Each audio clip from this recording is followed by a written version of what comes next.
All right, so here I am with Sol.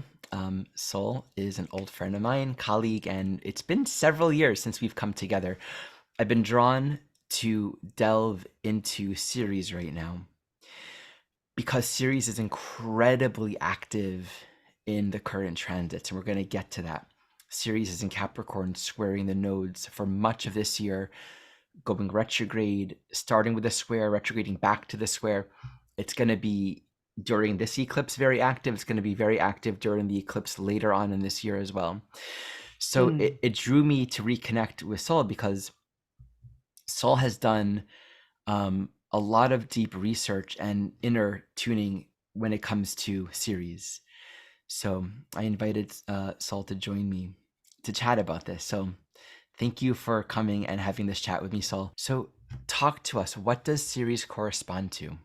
Well, first of all, one of the things that I've kind of always get myself into when I start to move into the myths, the archetypes, the stories about these archetypes, the goddesses and the gods, is to try to kind of um, how do you say, crack the code in a way. You try to move into what does it really mean, all these things. One of the things is she's the patron of sacred law. And what that for me meant was that, what is sacred law? What does that mean? Is it, it has something to do with rhythm of nature, with rhythm of life. So many people associate her with some sort of lunar goddess. She is the goddess of nurturance. She gives food to the people. She's always making sure they're well fed. So she has a very that part of us is a very giving part. It's very nourishing for others. This is where we nourish each other. We get nourishment. So she has an association to the mother also in our charts. It's also part of how we perceived our own mothers or how we perceived the entire um, nurturance, safety, feeling safe, grounded in this world, being taken care of. So she has a role there, but she also oversees natural sacred law. And I always came back to that. What does that mean? Sacred law. And then you delve into the myth and you go a little further. You go back to the Greek, version of the myth, and you find the cult of Demeter, which is very interesting in terms of life initiations and cycles we go through in life. We move from being toddlers into becoming young kids, into becoming reaching puberty, and then we mature and we mature and we mature, and that's all the cycles of life. So she's very important in these different transitions in life. We see it very often in transit when she moves through transit through a very important point in your chart. You go through experiences where you have to let go of the old idea of who you are or were, like your identity, sort of. I used to be a little girl. Now I'm in puberty, so now I'm a young girl. And now I used to be a young woman. Now I'm reaching, menopause. So I'm going into something else. And the same, of course, for men, but particularly much more pronounced in the female or the feminine biology. You will find her cycles extremely pronounced. So a lot of people, um, at least in those phases, when we go through phases, we also experience loss. We experience a loss of something known to us. And that is also reflected through the myth of Ceres, because she herself lost her daughter, or the daughter was abducted. So the whole story starts with Ceres being very much happily united with what I've come to understand, innocence. This is the symbol of the daughter. It's the light of life. It's the innocent heart. It's the one we all want to protect. And, you have children yourself, Ari, you know how that is, this innocence that they carry. That's the young, untouched spirit in a child. And this is something that lives in us all. But in the myth, it's symbolized through a duality, the mother and the daughter. The mother is very organized. She's having, controlling everything. She's keeping full control of her daughter. And even though the daughter is coming of age, she just wants her to be with her forever. So this innocent daughter is, well, Pluto is looking for a wife. He's feeling a little lonely downstairs in the underworld. So he strikes a deal with Jupiter, and thus he's granted permission to take Proserpina, her daughter, as his wife, which is an abduction. So there comes the theme, the mythological theme of some brutal loss, some brutal, almost an awakening that you didn't want. Mm. Basically, that's what Mhm. Ceres is. It's like, I didn't ask for Mhm. this one. I was perfectly happy, what happened? And it leads Ceres into a crisis. She goes into this massive hysterical state where she's searching for her kid again. And there's like all these different things that happen. She's trying to kind of like abduct another child to make him immortal. She's just Mm. longing to reunite with that innocence again. Suddenly the world is a dark and dangerous and very nasty place, uh, as compared to the protected childhood, the blissful state of the mother-daughter union. And now she's lost. So there is this feeling of loss that we go through when we ourselves loses a part of us that we reckon as our innocence. Now, of course, there's a parallel story here. Proserpina was actually coming of age. It was time for her to go, but the mother held on. So there's also this story of control underneath here. There's a shadow to Ceres. She's a little controlling. Mm. She's like, you're not going anywhere and you're home by 10. Mm. And Proserpina herself, she goes through what we often go through when we ourselves are separated from our mother, the source of our safety, when we're out in the world for the first time alone. And we have to face all our psychological challenges alone. She actually goes to Hades. She goes to the underworld where the souls are tormented and screaming. And it's like, this is like a painful place, It's not a cozy place. Uh, Nobody ever thought that was like the place you want to go. And little by little, she masters this. But she happens to eat 6 pomegranate seeds when she's down there. I mean, her mother really instructed her to not eat anything whilst in Hades, but she did, and thus she was bound to Pluto for her life. Ceres finds out what's been going on. She sees, somebody tells her, somebody has the compassion to tell her, and she confronts Jupiter with it, and they strike a deal. So she's reunited with her daughter for so and so many months a year, and then she has to return to the underworld to be the spouse of Pluto for the rest of the time. Now, this is an ancient myth. It's actually part of the most you know, a, a very long tradition in old Greece. Like for thousands of years, they had the Eleusinian mysteries Mhm. rites, which was, I mean, that was just like the walk up, that was the ascent, the descent, the loss, the descent, the search, and then the ascent again.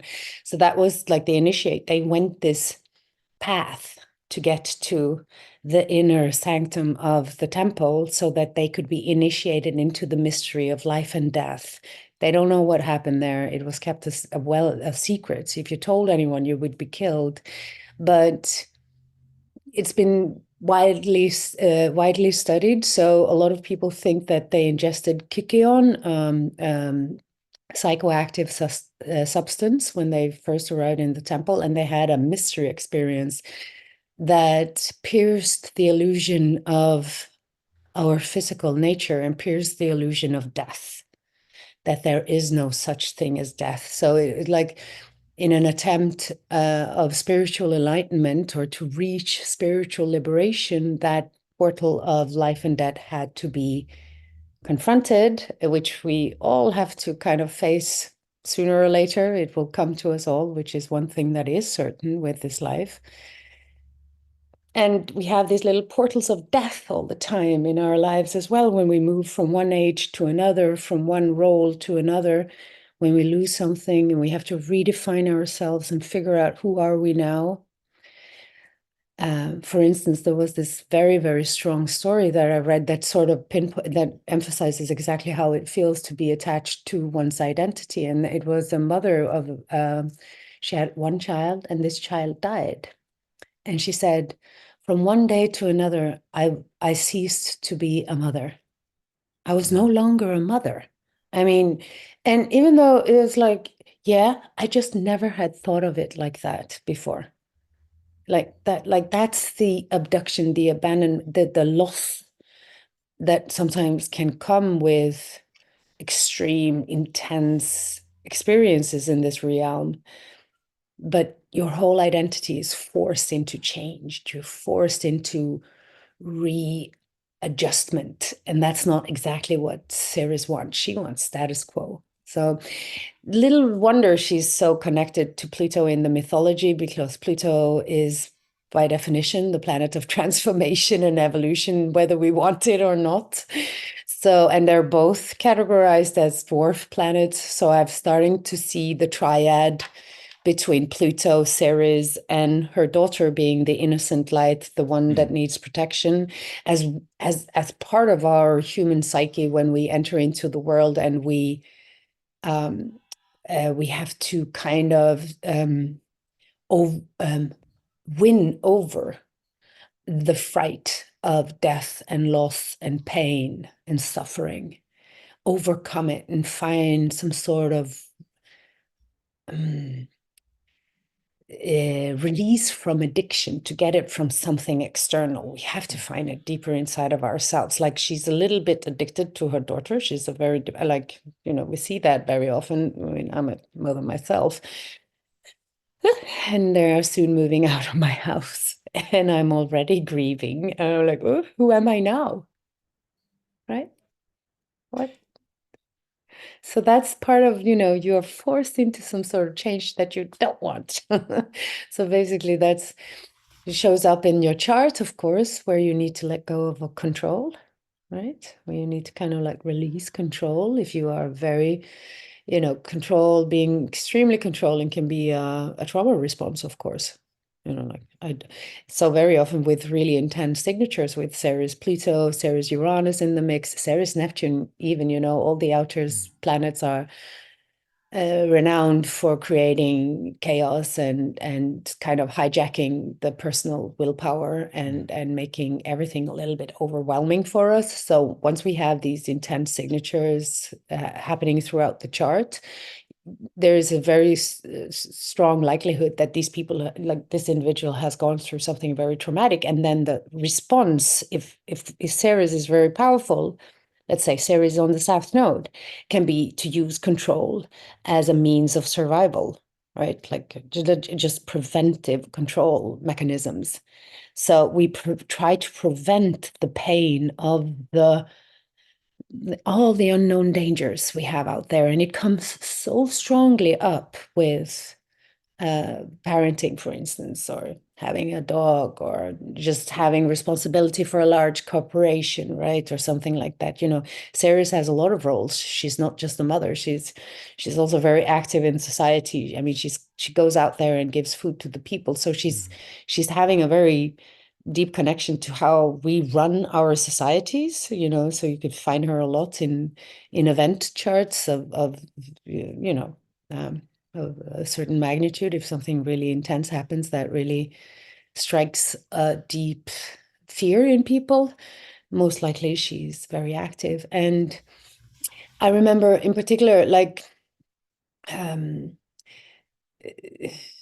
some transits of Ceres that I've been experiencing myself, where I've gone through, I've found it very helpful to be conscious of um, the shadow side of it, because then I can move more easily through the difficult experiences and just say, okay, now I'm having this transit. Okay, all right, I know how to run with it. I know how to work with it. And I know all the things that are coming up now is just life telling me to let go and trust, even though we can't just trust blindly. We still have no other option but to trust. We don't know, basically. We don't know what we don't know.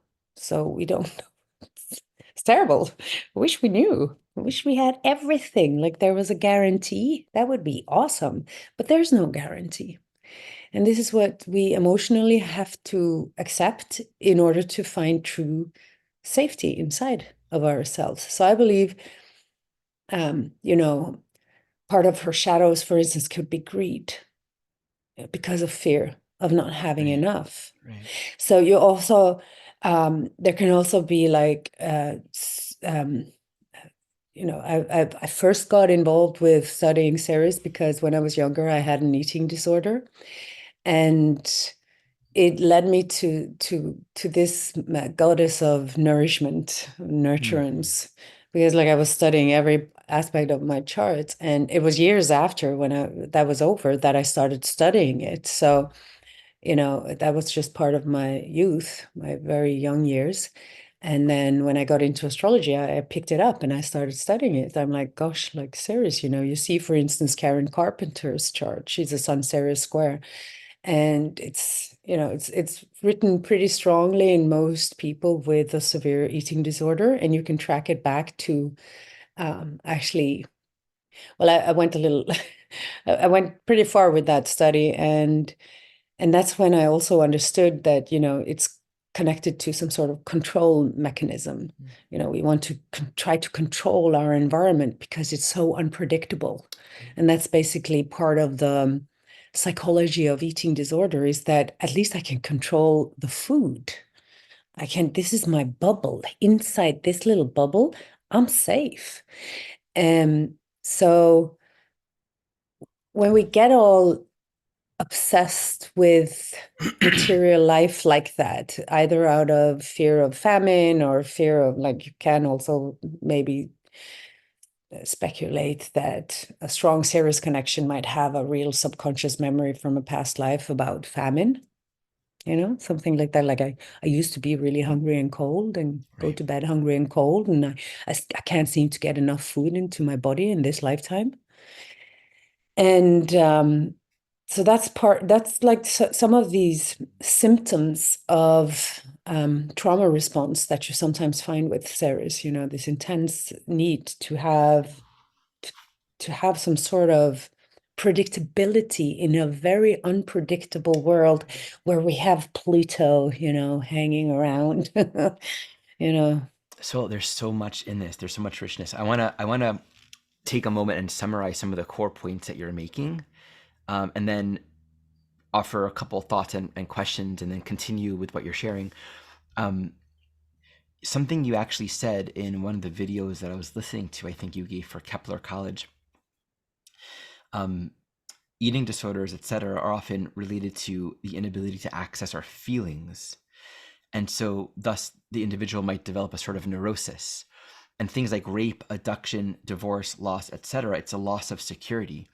And so, all of these things speak to where there's a loss of the thing that's supposed to provide nourishment and security. And I think a part of what I'm hearing you say is, and this links to the idea of control, which I've never heard anyone speak to control, but it makes so much sense, right? Like, Ceres lost her daughter. What's the first impulse? I got to find her. And Mm, there is a sort of controlling element. I got to make sure she never I got to make sure that which I've lost or I'm afraid of losing never departs from me. mm, There's so much in this Ceres archetype as it relates to these pivotal experiences of losing fundamental security mm, that then says, I don't know how to have a healthy relationship to myself.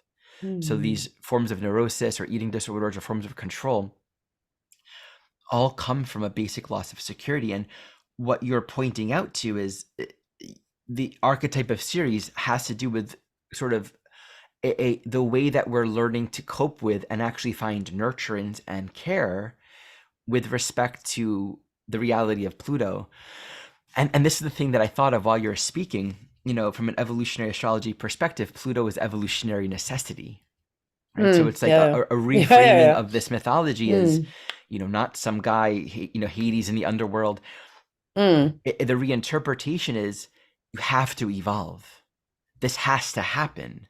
The Mm, experience, and I love that there's an element of desire, right? Like the advent of puberty, and she's smelling the narcissus flower, mm, and the whole mythology and symbology of the pomegranate seeds.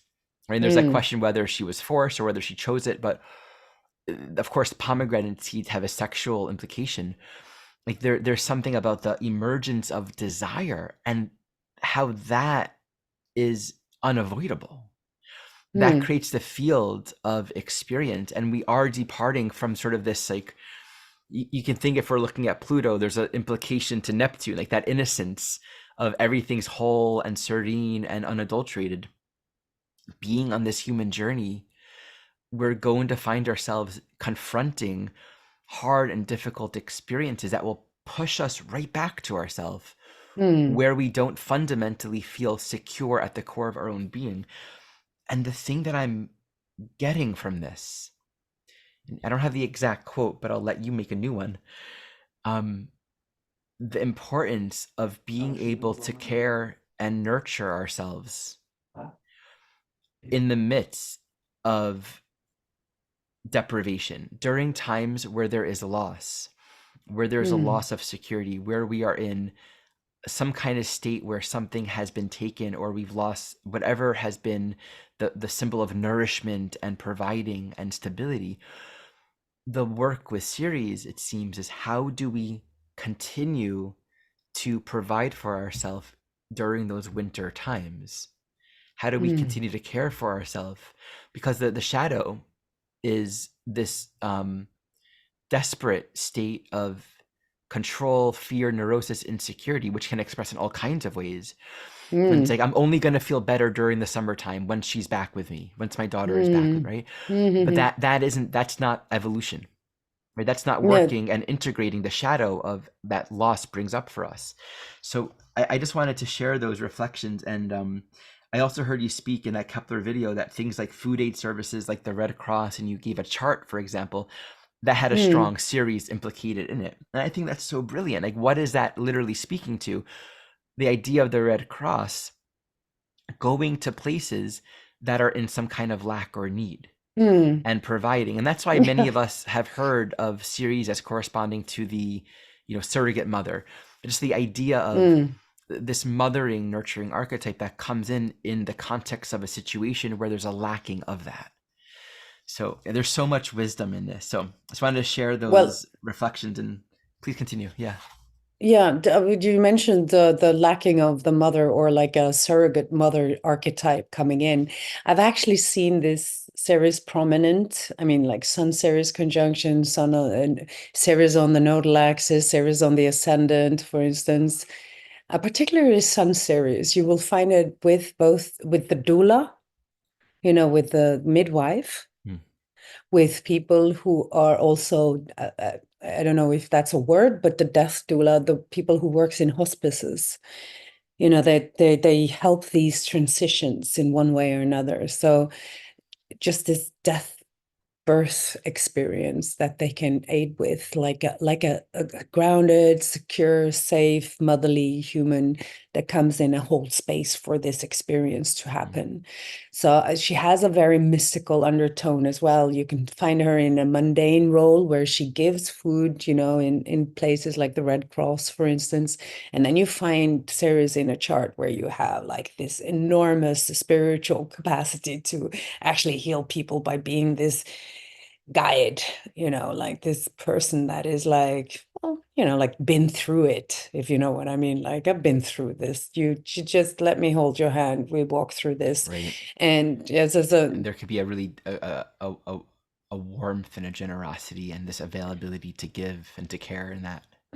I've absolutely, seen that. she's the whole like every archetype is a spectrum from the most like shadowy subconscious part of it to the most enlightened part of it. And this is the beauty of evolutionary astrology, is that we have that is already formulated in the teachings. It's like, yes, there are not just one type, there are levels of.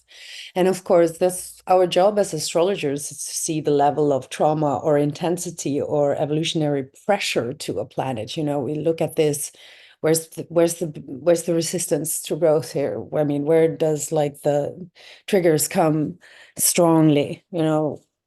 Okay, how much resistance? Okay, you get these really intense squares and oppositions and stuff like that. So I totally agree with you. Like, there's like this, if you read the myth, there's like this, as usual with Pluto, I would say, this demonization of Pluto, like demonizing Pluto as planet. You find it in quite a bit of astrological literature still, this Pluto, whoa, but it's actually, quite, it's very healing once we work with Pluto as that part which liberates the soul and its expression in this lifetime. It's really like clearing the path. So Let's tune yeah. into that for a moment because Mhm. there's something utterly fascinating that makes this conversation much more than a conversation about an asteroid goddess. So, for those just basic context, this is there are thousands of asteroids out there. The first one Mhm. that was, I don't like the word discovered, but remembered, noticed, whatever, seen through a telescope and identified and given a name was Ceres. And Ceres is, as I understand it, the most round. It's the biggest one. And what's very interesting is in our age, recent times, she was promoted to be a dwarf planet, while Mhm. Pluto was demoted to become a dwarf planet. So now Pluto and Ceres are on the same level from science. And, I just need to reflect everything that happened in the astronomical world is relevant. Mm. The date when these things are discovered, the names that they're called, that's all a part of the greater field Mm. of synchronicity. Astrologers all know this. And so when there's a change happening in the astronomical classifications, pay attention. What are we learning? What's awakening in our collective relative to that particular archetype? So there's Mm. something really profound. I that's why, the more I go into this, the more I've listened to what you've shared and written about this, the more I'm sensing, ooh, there's sort of something really essential emerging Mm. in the collective, in the astrological community, but also in the world relative to what Ceres teaches. And Mm. you said something that I thought was really beautiful. Ceres is an initiatory archetype, and Mm. it's very different than what you can think of as initiation being more like the masculine hero's journey. And even Chiron, I was thinking Chiron is about initiation and it's very much about tenderness and vulnerability, but it's also very masculine. Like there's a quality to Chiron that even though it's about like going into our pain, finding medicine, the entire arc of Chiron has so much to do with um, stepping into this place of self-trust and going through the journey and the pain. There's something about, overcoming and becoming the teacher and bringing forth the medicine to the world. The very nature of Ceres, and maybe there are elements that you can say are more of a feminine quality to it, but the initiation of Ceres is a feminine initiation. Like it's a different process. It happens through loss, through coping with the cycles and the seasons. And the medicine is learning how to tend to and care for ourselves and for life in the midst of these flows and these ebbs of change. And to consider as a society how we don't really, as a whole, understand the yin, the nurturing, the resting, the caring, how Mm. to really care for the Mhm. internal, the involutionary processes of what do we do when we're letting go. We're more oriented towards the next, the becoming, the evolutionary processes of becoming. But Mm. Mm. that whole Yeah, yeah. phase of a letting go and the wisdom and the initiation that happens and the cultivation and growth that happens as we're coping with change, there it's changing, but historically Mm. there's been an inadequate respect Mm. to that process of the journey. So that she is being promoted right now, it says there's so much wisdom in medicine and healing and importance that we're reclaiming as it relates to the validity, the significance, the importance, and the necessity of caring for ourselves and for life and for others through these hardships that come, that change. And I think my senses, the more we embody that wisdom and that compassion, this is just my intuitive sense, as that becomes more integrated, I think we'll see things like coming of age or puberty or these transitions as not being as traumatic as they tend to be. Or that's why all of these, mythologies, Mm. they're Yeah, yeah, patriarchal yeah. mythologies, right? There's no mythology that isn't like sort of tragic in a sense, because they're all coming from a particular era of thinking and a way of relating to the feminine and to nature that is somewhat distorted and repressed. So I think there's something healing right now. It's almost Mm. like we're telling ourselves change happens, and let's create a world and a lifestyle and a rhythm that Yeah. nurtures ourselves through that, because it's going to be hard, but we're also held and safe. I think that's the higher expression of the series archetype. As a society, because of her distribution role, she distributes food. And that's, it's partly the role our governments should have as a mothering facility for their people. We pay them tax, they give us medicine. Well, not in the United States, but here in where I live, we actually can go to the hospital and not get bankrupt by it, which What a is the way novelty. of nurture. Yeah, it's the way of nurturing your people. It's a way of caring for them. That's the role of Ceres in a society. It's she's the queen bee, and this is, she's maintaining the So you would say beehive in a welfare, way. I imagine welfare programs or government providing programs are a Absolutely. series. Yeah, that makes so much sense. Mhm. But so, you said something there about what was it you said? You said something there about nurturance and safety and being taken care of, and how we as a society, we don't have room or space for that. We just hurry, hurry, hurry, hurry all the time. So little space for grieving. Part of going through life is also all the, warts and all. We have these phases where we celebrate the transition, for instance, of a girl into, the pomegranate. It's very much the menstruation, actually. She's becoming, Hmm. we start bleeding, and they used to have red tents. There's this red tent society here in Bergen where I live, where women celebrate their femininity and accept the condition that, this monthly cycle actually, from a lot of women, actually says, sit down, relax, don't do much. We have a red tent. You can sit there and just nobody's going to demand anything from you because right now your body is bleeding, right? And you have these commercials today where you have like a girl with a period, can do just as much as a girl who, like we can be the same girl all the time. We Right. can, yeah. And I don't want to take that away from women. Like, if that's what you want, go ahead and do it. But we don't have an equivalent space holding capacity in our society for the women who are like, you know what? Can I just lie on the sofa today because it's the first day of my bleed and I don't want to go. I have like my energy is just it's I feel more like inward. I need to go in. I need to be with that. Mm. Not right now. I don't want to run around nurturing right now, right? And I Giving know to for so others. many women that truly is a ceremony time. Like it's Uh, it's just by its design, it's a ceremony. And you see it today a lot like this in the underground, especially, in these holistic communities and people who do a lot of yoga and breath work and who really are, going in for finding healing and a more whole expression in themselves.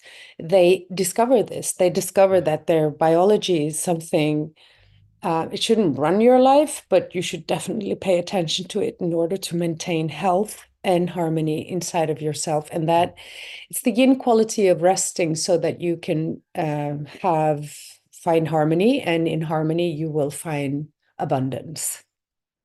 You said Like the something, tension. Yeah. if your mother yelled at you when you wanted comfort, you're going to yell at yourself when you want comfort. The conditioning around resting and nurturance and comfort, Mm. um, if there's distortion around that, we might not know how to give that to ourselves. No, for a lot of women at least, having performed the traditional roles, and we still do to a great degree, it's the whole like, yeah, it's the whole frustration of having to juggle two things, both mothering and a work, for instance, right? Jobs. And the shame of sitting down and being useless, because you're basically Right, useless when you're in a yin mode. It's like, so you have a lot of shaming going on, like, oh God, I should be doing something. I should be right, doing something. I should be doing something. And you have this like, I'm not used. I'm not. It's objectifying yourself. So we like when you talked a little bit earlier there, I thought, yeah, you're describing the conditionality of everything. Everything is so conditional. It's that, there's like this conditions. If you fulfill these conditions, you are granted to feel valuable as a human being. But when you're in a yin mode, how many people haven't heard, oh, you're so lazy? Or like there's this kind of like upbringing where we try to kind of like scare our kids into becoming productive human beings by telling them how lazy they are, for instance, or how, like a lot of us grew up becoming extremely aware of all the things we didn't do right. right, right.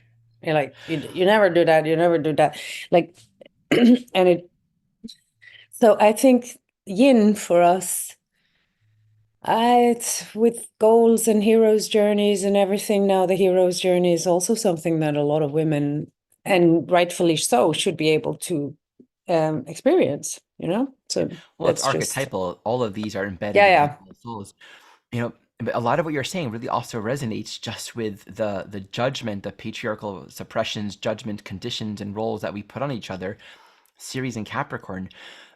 But just Mm, to speak about it more broadly, you know, maybe when you were a child, you didn't have enough food. You had mm, nights, you go into bed hungry, and you haven't healed that. And so there can be this sense of devastation or existential wrongness if the pantry isn't full, or if something's being wasted. There can be all these mm, neurotic elements um, that are brought forward because of where the soul hasn't coped with the fluctuations of loss and change in their mm. own Yeah, life. yeah. And that's brought forward to the children. And one thing that I've come to understand with Ceres is, from a parenting point of view, it won't just speak to maybe where there was changes or um, things that happened that became an obstacle and a hindrance to our receiving the nourishment that we've needed and then the need to cope with that, but where we may not provide that nourishment.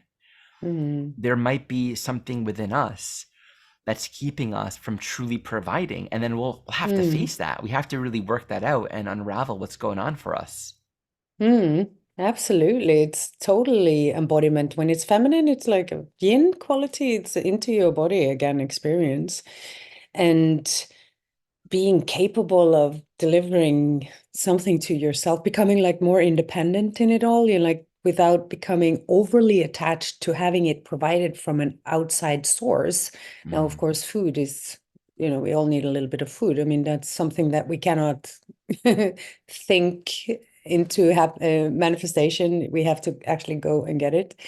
But there are so many other levels of nourishment that I think once we start working with ourselves and we see that if I don't start providing myself some of these things that I'm subconsciously just desiring, I might sit here and be very disappointed for the rest of my life mm, because it didn't turn up.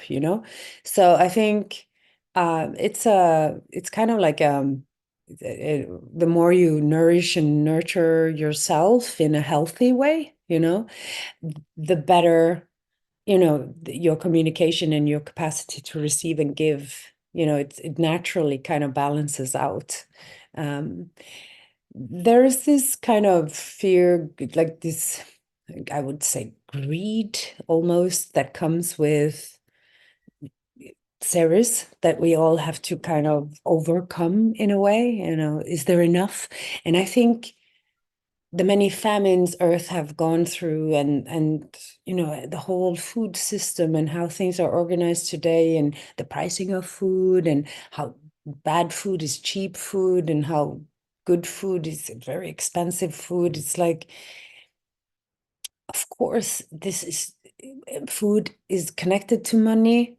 If you, it is very hard to not be scared when that is scarce, Mm, and we are living in a system that is not entirely organized by the sacred law. The sacred law, we're back again to sacred law. It's like the Indian natives would say, yeah, I just take what I need from nature. I don't take more. mm, mm, mhm. That's sacred law, right?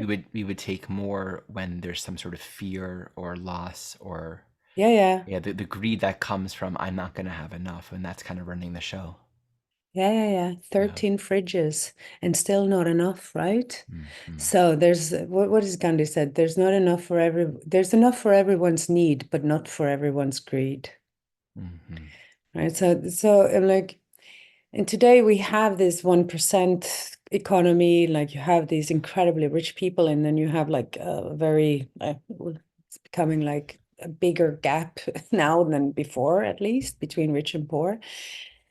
So something in her Ceres's, yeah, I'm glad she's being upgraded because, I agree with you. Maybe this is the time, because she in esoteric spiritual like esoteric lore, there's a principle called the law of distribution.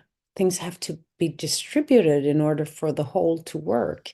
Now, it's not being distributed for the time being. Of course, we distribute, but we don't do it in accordance with natural sacred law, right?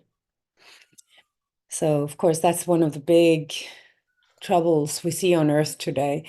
Now, if we can like we have had just, everybody knows that Pluto just recently left. Capricorn will, though, make a quick visit again just for the election into Capricorn. It's like, who made that up?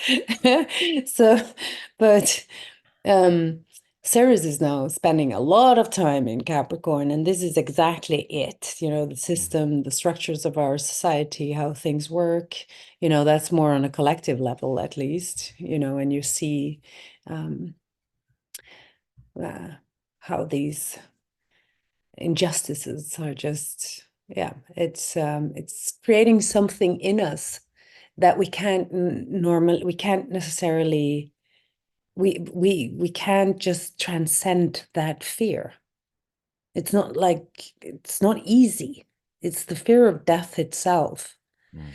I was just looking at this video with Ananda Mai. I don't know It if is you a know fear of her. death. Yeah, I do. I just want to, but before you go there, I just want to say that's an Yeah. important statement. I've never sort of grokked it on that level, but with Ceres, we're looking at the fear of death. It's that existential. We've lost our daughter to Pluto. Uh, Yeah. Even if the concerns don't overtly seem to be about life or death, like what's happening on the inside is akin to a fear of death. Like that's the intensity of that loss. And just imagine being in that state. I'm facing death. My life is over. I'm afraid of death. I've lost what is essential for life. Like that's the initiation of Ceres. I just wanted to reflect that very phrase that you just Hmm. said. Such an essential insight. Hmm. Please So, move on. Go on with Anandamai. yeah, I was just coincidentally, I stumbled over the life of Ananda Mai Ma. Yeah. She was this enlightened, blissful woman who was self-initiatory. She initiated herself. She never had a guru, and she was just this blissful. She was blissed out, her entire life, and people flocked to her. And she's still considered, she's one of the big saints of modern India. And she had a statement because she was constantly in a state of bliss. And she said, bliss, this condition of bliss is the elimination of fear. That's the level of initiation you have to get to. So of Mm, course, a yogi can fast for a very long time. It's not that dependent on food.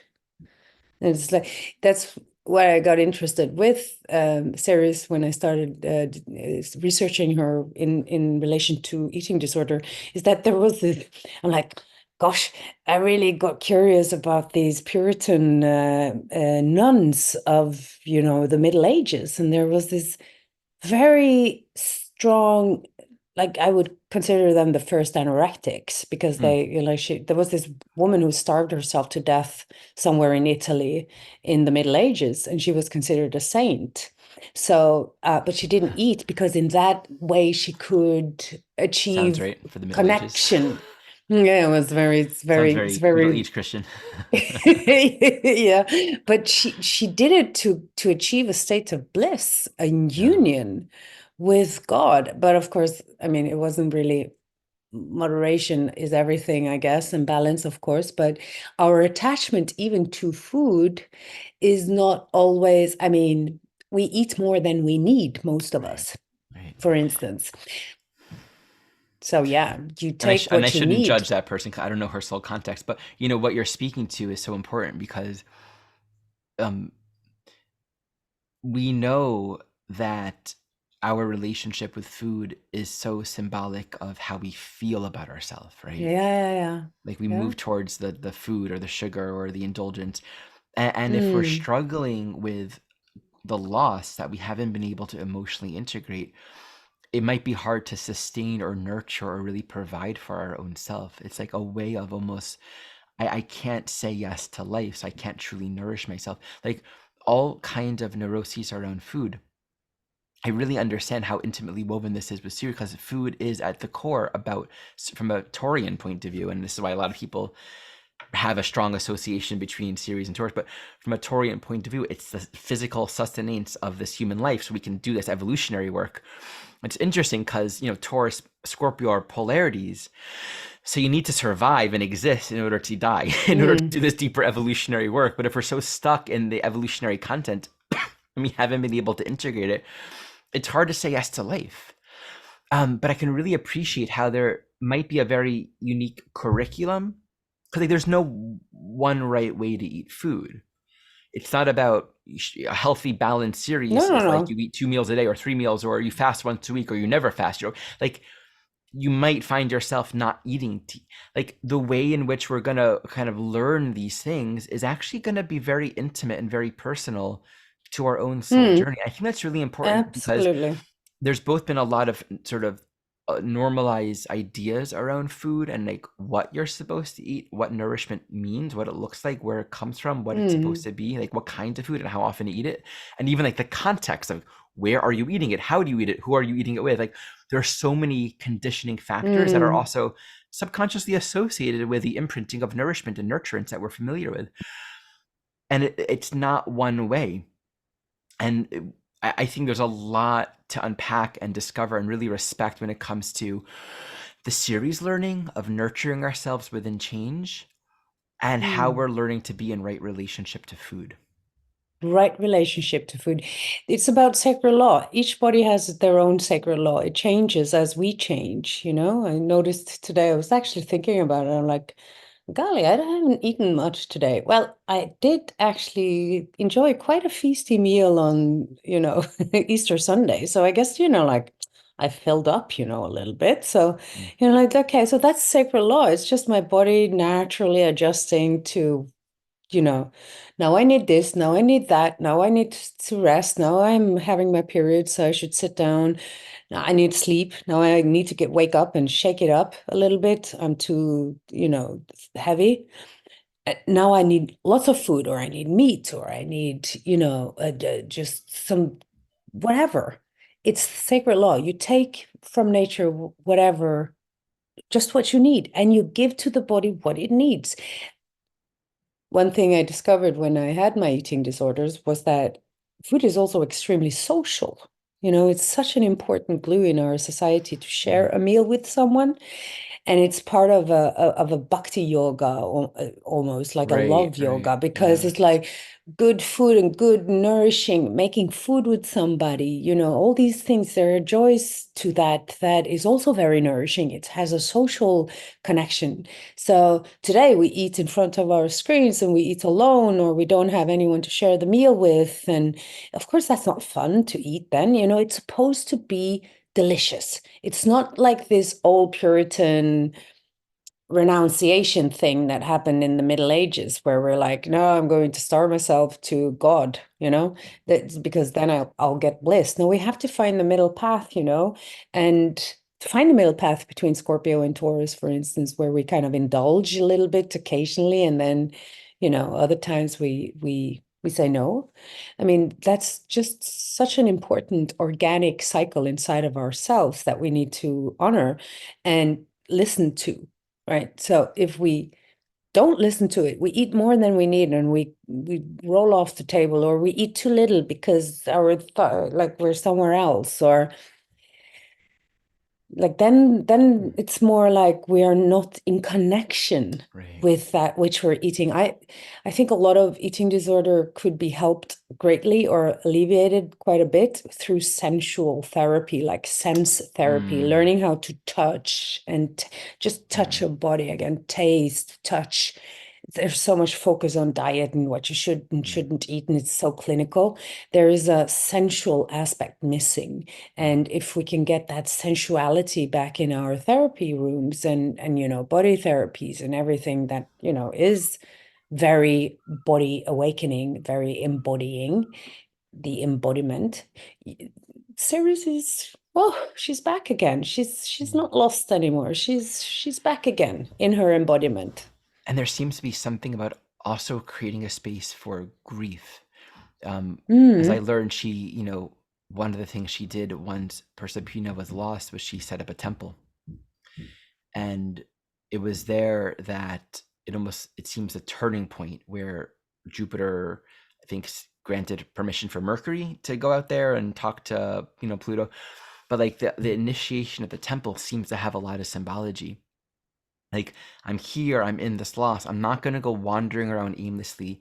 Here's a temple. I'm mm, wanting the people to make offerings to me. There's some, and this is, I think, all of the asteroids I find have a lot of natural affinity with the Moon Venus archetypes, just sort of on their own, and they all kind of have some level of overlap in different ways. And obviously, so much mm, of what we're talking about just has such a strong lunar and Venusian quality to it. Even the sensuality and food and eating disorders can also, for sure, be a Venusian thing and a lunar thing. It all mm, points back to all these sources of nurturance and care and nourishment that we receive early on. But I think there's a quality in Ceres that is really about honoring, again, the initiatory quality of it, which I mm, don't think we have in other archetypes. I mean, there were Venusian temples, but those are very different kinds of temples. Like that was more about the sensuality itself. There is something about the Ceres wisdom itself that's about there is pain here, there is grief, and we mm, need to create a temple space to integrate that. mm. Yes.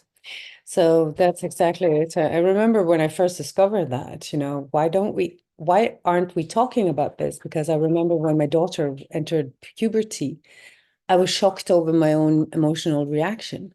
I lost my little kid. Yeah, I was used to having this kid. You want to watch a movie? Do you want to go out? Let's go out and hang. Let's go out and play. My little friend just turned into a woman, and I kind of lost her a little bit.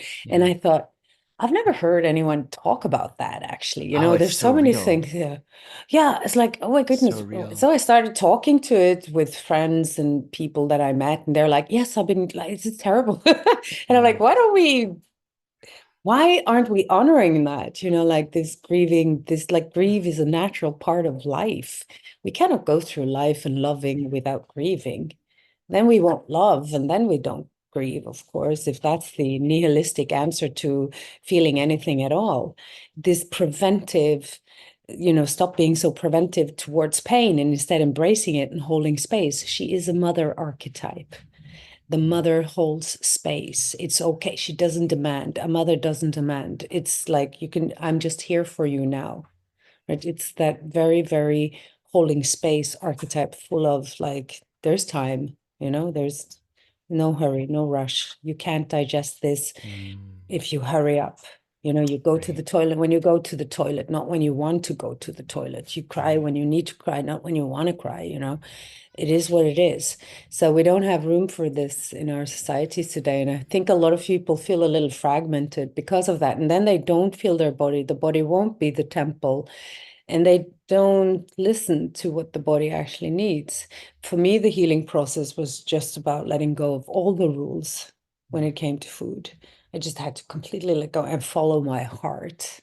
What is it that I need now? What is it that I need now?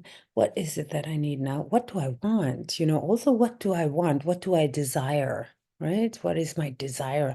Oh, yes, there is no like, there aren't nothing forbidden. It's all part of something very natural and sacred in a way. Of course, we can't get run by our desires. We have to be in charge in our lives so that we have a direction, but we need to embody them. We can't suppress them anymore because it's leading to madness, I complete wonder madness. I want to bring up one more topic that we haven't touched upon. Whenever and I'm sure there are many, in particular men, that can relate to this. Whenever I've read up on asteroids, it's almost like it's written about women, for women, to women. Yeah, of course. And Finally. we can appreciate the finally component of it, right? Fundamentally, women Mm. being underrepresented in almost every single field of anything everywhere for the past many, many centuries. And yet there's an element in which men are suffering on the other end of that equally as women. And so where Mm. there has been like you were saying earlier, women coming back on board as the feminine is being more respected. And okay, oh, this exists. This is a part of me. These cycle, I could actually be validated and safe and affirmed in this actual experience that I'm having. No one's ever talked about that. And we Mm. have on the other end many men in society that are like, okay, well, I was just called out. I didn't treat women in a good way. I'm, dealing with my own shame, all of the patriarchal conditioning. Um, I'm a bad, like, there's a lot of there is a growing in the Mm. world today, in every country, in particular Westernized Mm. countries, male depression and suicide is rising hugely right now. And it's coming from this place of, okay, men have been really holding it down and taking a lot of power and control, and women haven't been respected.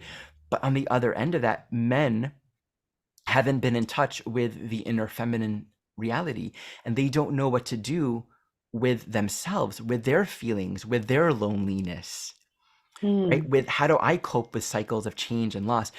There is such a need. I mean, there's so much changing right now, in the social, spiritual community, astrological community. There is a predominant, it's a weird thing because most astrology teachers are men, right? Most followers of astrology are women. Just statistically, this is true. And yet, when it comes to the asteroid goddesses, there's almost no languaging that actually addresses the experience of being a man Mm. right now in the world, almost like it's taboo, or it's like it's not Mm. okay to Yeah, do. yeah, yeah. And it's something That's not really okay. worth, yeah, it's something really worth giving attention to. With this series Mm. cycle, the experience of loss and Mm. coping with change is just as deeply intimate and awake for a man. And anyone who's experienced that, I mean, both boys and girls have experienced their parents getting divorced, have experienced separation, have received imprints around, oh, don't take too much, or you're eating too much, or don't relax. And then there's the overlay of social conditioning and gender roles that, of course, come into it. But these Mm. teachings that we're speaking to are so deeply intimate to men. Of course, how men are going to perceive and relate to women are going to be a reflection of where they're Yeah. at in their own inner nurturing. How do we care for ourselves and the yin and the need for rest and nurturance? And I just want to say, Yeah. I'm in this little men's group right now, and it just started, and I was playing the role of like the one being held yesterday, and I cried with these men, and it was so good. And the experience that I had Mm. was, it was the fact of a bunch of men all taking active interest in me and just being there for me to talk about things that I don't know how to talk to, because women Mm. share their feelings and their emotions, and right. And it's almost like Ceres, the archetype of I've lost, and the shadow of that can actually be this hyper despair of being Mm. identified with this extreme of, uh, I've lost, I'm a lost person, I don't know what to do. But within our conditioning, men don't go there as easily. And so how do True. men talk about their feelings and their emotions. Mm, It's almost not as acceptable or accessible, whereas it's easier for many women to almost become very identified with the story of their loss and their grief and their pain, whereas mm, men don't know how to express it. So there's something about being with a bunch of other men that I know can relate and understand me perfectly just because they're men. And it mm, was so healing. And I just think about in this moment, I'm like, oh, this is a serious thing because there's a temple here. There's a space where I am able to go into the yin and cope with change and loss and difficulties mm. um, that is absolutely necessary. It's almost like Pluto has an equal now. And that's never happened before, Mm. right? Pluto, it's so harsh. Evolutionary necessity. Deal with it. See you later. Cope with it. Like, deal with change. Like, great. I appreciate and I love the Pluto teachings. But Ceres is this other element that says, you're loved and cared for. And this is a learning and a need and an important piece for Mm. every single being, every single human person. It's something we're all learning to integrate.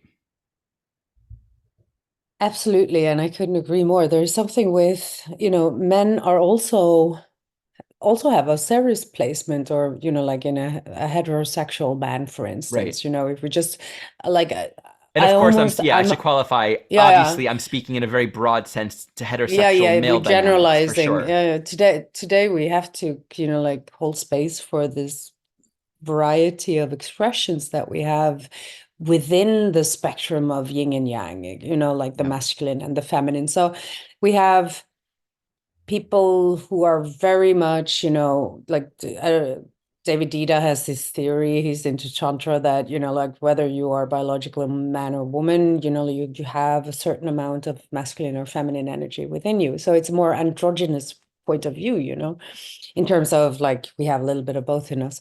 So the animus and the anima, which Jung is speaking of, which is basically the same, it's vibrant in all of us. And yes, the old school way was that, it was projected upon your counterpart, your spouse, for instance. So you play the this anima and I'll play the animus, But today, men, in my this fear of death, and the fear of not surviving, and fear of growing older, the fear of losing power, the fear of not being good enough or strong enough or attractive enough or, successful enough, also translates into, a certain like craving, like grasping for something. It's like there's like this grasping. I'm grasping for something.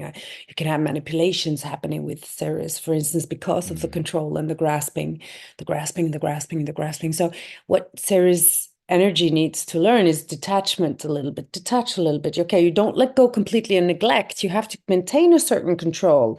But if you become too grasping and too controlling, you will run yourself down and you will tire out other people as well. And you have this insanity that comes with greed. What is this greed thing? One of like the mentality of, like, I remember there was this person in my life a long, long time ago when I was a kid, very close to my family, and he was rich, he was like a wealthy man.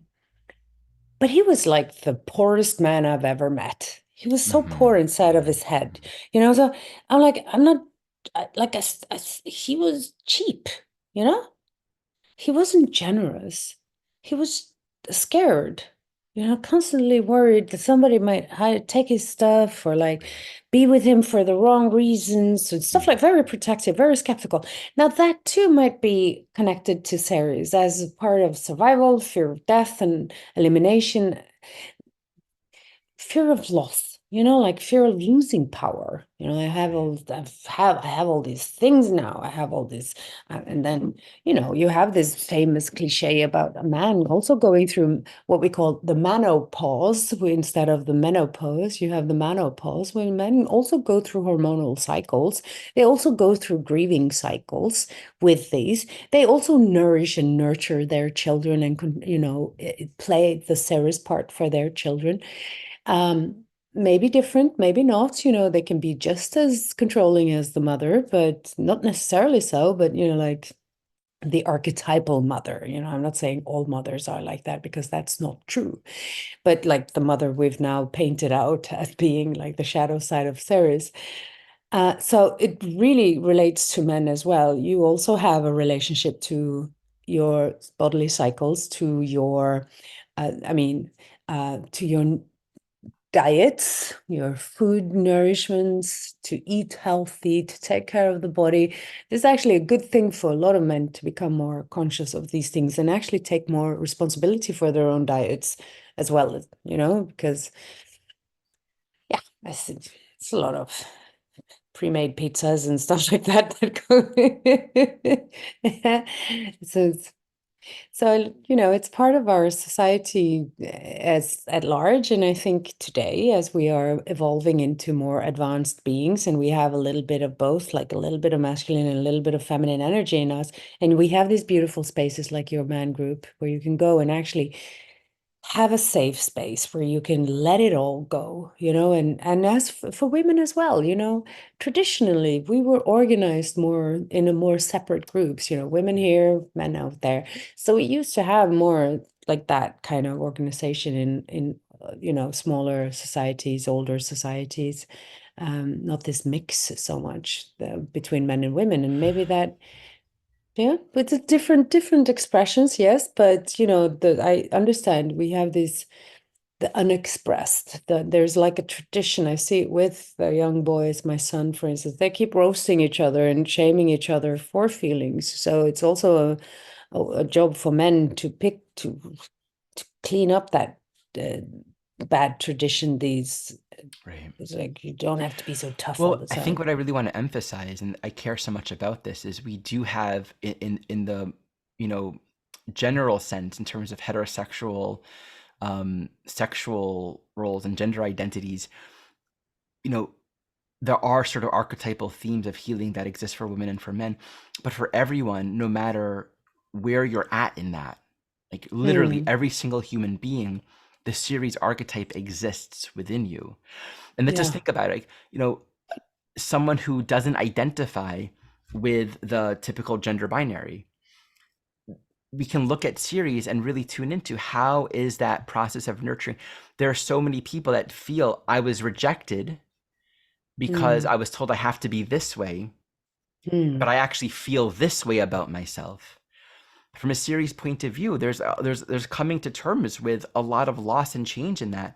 And I just think it's really important that we keep our minds free of any preconception of how this series archetype expresses just because of the appearance of someone. We actually always want to listen to the soul reality, what the Hmm. individual is bringing forward, so we can observe the chart to the actual soul context of that person and really Yeah, hold yeah. that question: what are the teachings for this individual soul in Hmm. learning how to care and provide in the midst of change? And I think that's the core essential teaching with series. And Hmm. everyone alive on this planet has healing to do around that.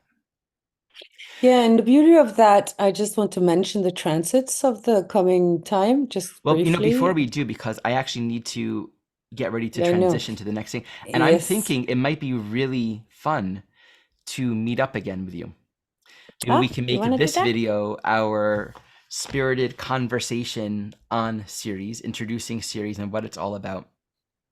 Hmm. And we can get back together.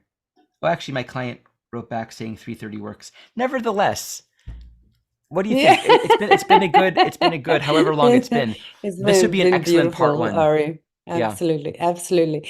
But before we end, I just yeah. want to say, because what you started talking about there reminded me exactly, like the transit we're going to have with Chiron Square series, because that's part of the coming eclipse now. And that's so, I think, you have two initiatory planets coming together, like Chiron with Melanie Reinhardt calls it the shaman, actually, Mm-hmm, Chiron, mm-hmm. So there is something very deeply healing going on for the time being. So this that has to do with Chiron in Aries, our shifting identity, our identity that we are actually whoever we are, we will become defensive if people try to rob us from our identity, if we feel people threaten our identity and tell us you can't be like that. You can't be like that. That's where we get defensiveness. If people already say, you're like this and that, people tell me, for instance, dude, you don't get to tell me who I am, not like that. Not when you see only a fragment of me.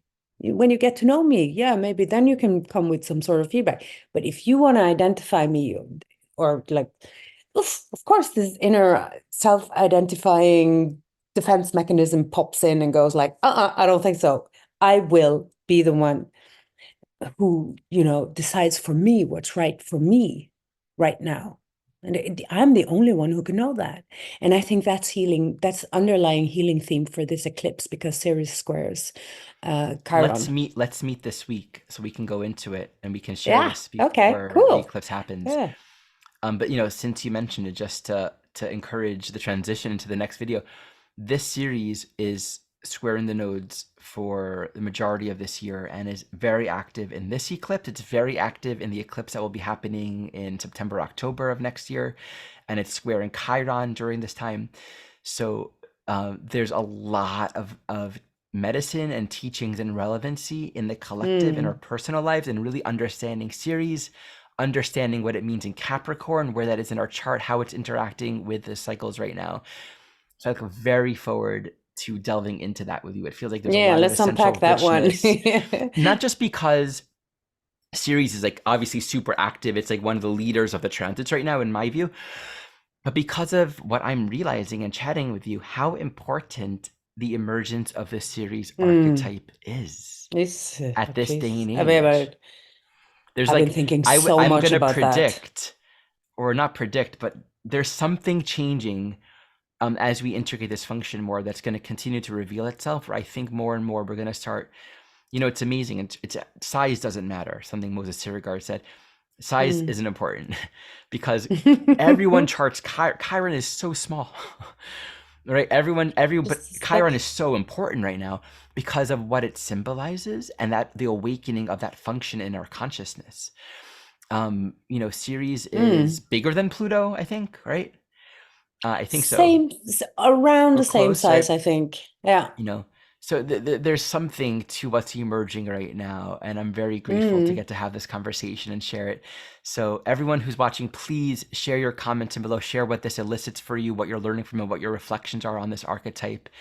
I'm really looking forward to continuing this conversation. Thank you so much, Sol, for joining me in this Oh, talk it's so today. nice to be here, Ari. I really enjoyed this conversation. Thank you for having me.